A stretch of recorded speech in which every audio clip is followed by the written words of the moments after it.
नमस्कार मित्रांनो. जगात दोन मार्ग असतात. एक सोपा पण चुकीचा आणि दुसरा कठीण पण खरा. तो म्हणजे सत्याचा मार्ग.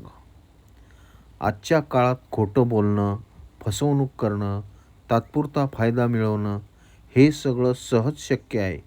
पण प्रश्न असा आहे, त्या फायद्याने आपलं मन शांत राहतं का? आपल्याला रात्री निवांत झोप लागते का? सत्याचा मार्ग नेहमी सोपा नसतो. तो काट्यांनी भरलेला असतो. लोक हसतात, टीका करतात, अडथळे आणतात. पण जो माणूस सत्यावर ठाम राहतो त्याचा आत्मविश्वास कोणीही डळमळीत करू शकत नाही. महात्मा गांधीजींनी सांगितलं होतं, सत्य आणि अहिंसा हे माझे दोन शस्त्र आहेत. त्यांचे संपूर्ण आयुष्य सत्याच्या आधारावर जगून देशाला स्वातंत्र्य मिळवून दिलं.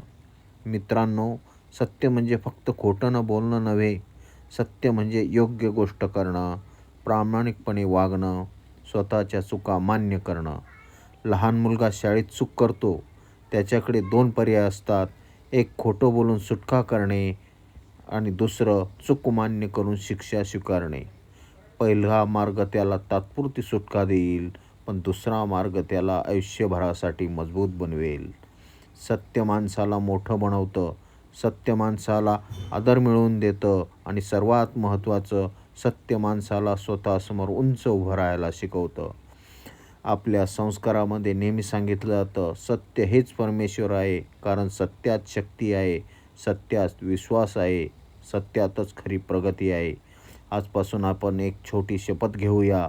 कोणत्याही परिस्थितीत खोट्याला आधार देणार नाही. चूक झाली तर ती मान्य करू आणि सत्याच्या मार्गावर ठाम राहू. कारण लक्षात ठेवा, खोटं काही काळासाठी चमकू शकतं, पण सत्य कायम उजळत राहतं. सत्याचा मार्ग कठीण असू शकतो, पण शेवटी विजय नेहमी सत्याचाच होतो. धन्यवाद.